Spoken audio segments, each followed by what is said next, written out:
Hi everyone. Alright, here's our review video for Layers of the Earth. This is for your unit test that you guys are going to have later this week. Let's start at the very beginning. At the beginning of this unit, beginning of this chapter, we talked about the layers of the Earth. We went through 3 layers. The one at the very top here that we can look at on the slide is the crust. The crust is a layer on the outside of the planet. It's very thin and it's very cool compared to the other layers, and it's only about 35 kilometers deep. It's thinner under the ocean than it is under the land, and even though it is the thinnest layer, you can see how thin it is. We've never been able to dig through it. We've never even gotten close. Right underneath the crust here we have the mantle. The mantle is made up of softer earth. It's a combination of solid and molten rock, so it's a lot softer than the crust is. It is about 2,855 kilometers deep, and it is the middle layer of the Earth. We can still see the crust here. Here's the mantle, and underneath the mantle we have the core. Now, the core is the center layer of the Earth, and some scientists theorize that it is almost as hot as the sun. This center part of the Earth holds some molten rock on the outside. It has a solid iron core, and it is very deep into the Earth. This is the hottest part of all the layers. This is where, when we later talk about convection theory, this is later where the heat that the mantle gets is coming from. So those are our 3 layers. Crust on the outside, then we have the mantle, and then we have the core. Now, something that we need to talk about a little more is what's happening on the crust. So on the crust we have some continents, and we have the oceans. Continents are big areas of land. Oceans is the salty water that's covering most of the Earth here. It's all the blue part. Now, the ocean and the continents sit on plates. Plates are parts of the crust that can move. They're pretty thick and they're always moving. So here's a pretty good picture up here in the top right. We can see that the plates are, there's many of them, and that they can all move. Now, these plates are part of the crust, and these plates can move. The mantle moves these plates. And we'll talk about that more in a moment. These movements of the plates can cause mountains to form if the plates push into each other, and they can form trenches to form, these big valleys to form as the plates move away from each other.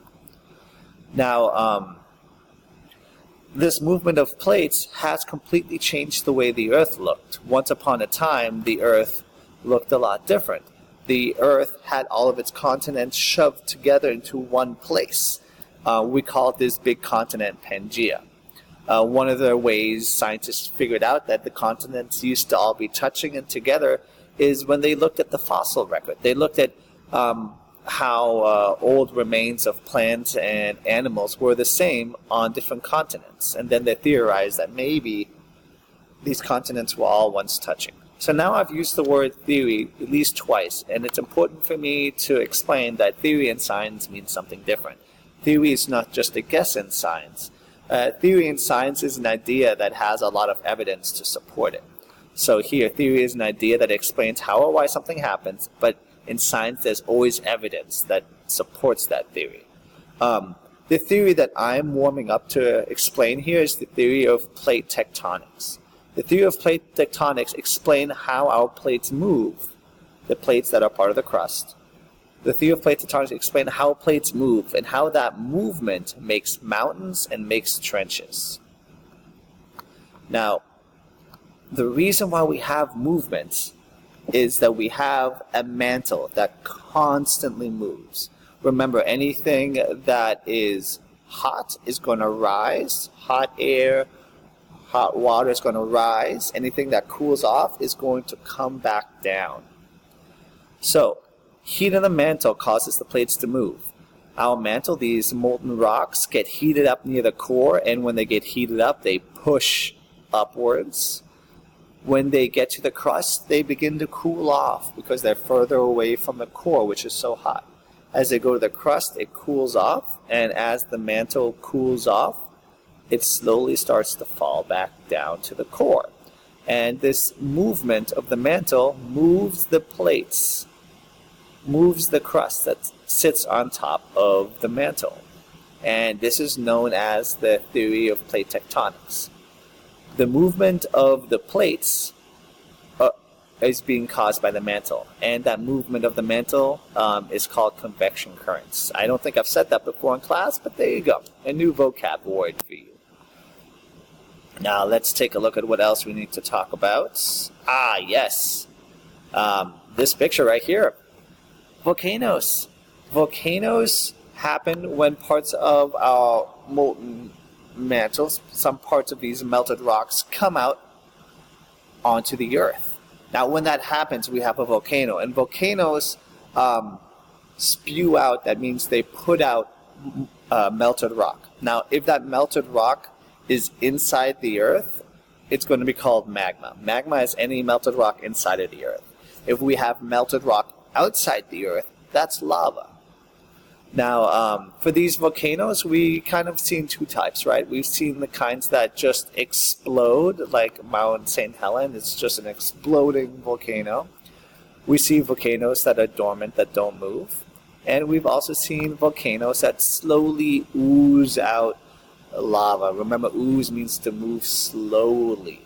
So we have this slow movement of lava out of the volcano. A lot of volcanoes exist along the plate line because we have a lot of plate movement there. That means it's a lot easier for the magma to come out and become lava. Now, we don't only have volcanoes along these plate lines. We also have something called earthquakes. Earthquakes happen when we have our plates rub against each other, and that causes the earth to shake.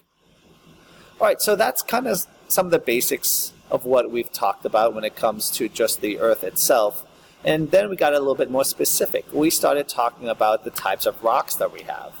The first one we talked about was sedimentary rock. Sedimentary rock is when we have bits of shell, bones, bits of rock and dirt all squeezed together. Sedimentary rock is made through squeezing, or compaction if you want to use a more scientific word. And this tends to happen at the bottom of lakes, bottom of rivers, bottom of valleys. As sediment, or small pieces of rock, slide down, they collect in layers, and over time, new layers form on top of the older layers. And these newer layers on top press down on the things underneath them, forming these sedimentary rocks. A lot of times these sedimentary rocks, you can see small bits of other rock in them, sometimes shells. And you guys made these sedimentary rocks using crayons. Now, sedimentary rock can be changed as well, right? We've been squeezing these rocks together to make them, but eventually maybe if the rocks go deep enough, it could get a little bit of heat. So now we have squeezing and we have heat. When we have both squeezing and heat, or pressure and heat, we start to form these metamorphic rocks. Metamorphic rocks are created when a rock is put under high temperature and under high pressure. It normally forms these nice wavy lines. They're not straight anymore. If they're straight, they could still be sedimentary rock, but the moment they start to begin to wave like this, we know we have a metamorphic rock on our hand. Usually these rocks are formed closer to a heat source like magma. Now, sometimes rocks will melt completely. They'll turn into magma, or if they're outside of the earth, lava. And when that happens and that lava or magma cools off, we have an igneous rock. So an igneous rock is just cooled down lava or cooled down magma. If our magma or lava, normally lava, cools down really quick, we get these rocks that look almost just completely jet black. This quick cooling gives it this glossy look. Magma that cools a little slower, we'll start to get these crystals and minerals in it from the earth around it, and kind of have like these little crystals inside of it. These are two different examples of igneous rock. All right, so rocks don't just exist and never change, right? Rocks, like anything on earth, changes. So rocks can go through a rock cycle. So if something starts as an igneous rock, it can be broken down into sediment. Remember, sediment is small pieces of rock. That sediment can be pressed together to make sedimentary rock. That sedimentary rock can be squeezed more and heated some to make metamorphic rock. That metamorphic rock can be melted into magma. That magma can become igneous rock. We have a nice little cycle here, right? Now, that cycle doesn't have to go in this direction. Sometimes igneous rock can become metamorphic rock under some heat and pressure and then go back to magma and then igneous rock. It can just go in this cycle. Or sometimes sedimentary rock is just going to become metamorphic rock, and then that metamorphic rock gets broken apart into sediment, and that makes more sedimentary rock. Sometimes the cycle is just this. The rock cycle is interesting because we don't have to go in a complete circle all the time. Sometimes we're just going between two different things. Or sometimes we're going between three different things. Or sometimes we're going between all the things. It's a very cool cycle. All right, so one of the things that drives the change of rocks is weathering. We have two kinds of weathering. We have mechanical and chemical. Mechanical weathering happens when we have some physical way that rocks are broken apart. Now there's a few different options for rocks to be broken apart, right? Abrasion means to break through kind of rubbing and hitting. Ice wedging is when ice slowly pushes the rock apart. Plants and animals can also change rocks. I'm an animal. I can use a hammer to break a rock apart. Plants, as you can see in this picture, can grow in rocks that slowly breaks up the rock. So these are different examples, right? There's more. Wind can slowly break apart rocks. Water can slowly break apart rocks because it can do it through abrasion. Now, those are all mechanical examples or mechanical weathering examples. Let's look at some chemical weathering. Chemical weathering is when we use a chemical reaction to change the way the rocks look. And the best examples I can always think of for you in class are rust and acid rain. Rust is what we see here on the right. If there's iron in the rock, it'll slowly start to degrade and make the rock weaker and easier to break. Acid rain can happen if the rain falling down is a little bit more acidic. Sometimes the rock has bits of salt in it. If that rock touches if that rock touches water, the salt in the rock will dissolve, and that will also slowly start to break down the rock. So those are both examples of chemical weathering. Now, last two words that we need to worry about are erosion and deposition. Erosion is just the movement of sediments. Erosion is the removal of weathered material. So any small bits of rock that get broken up, erosion is what moves it.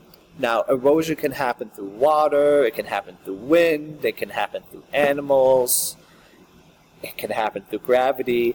Anything that moves the sediment is going to be erosion. Now, wherever that sediment stays or wherever it settles, that's where deposition happens. Deposition is the laying down of sediment. That's where the sediment ends up. And that's where we start to create sedimentary rock, because at deposition we get this pressing. Now remember, we did this in class. Someone had a job to be deposition, and the person who had the deposition job was pressing together whatever erosion was bringing them. All right. I have talked a lot, and I've talked pretty fast. If you didn't understand any of that, please feel free, replay the video, go back, watch it again.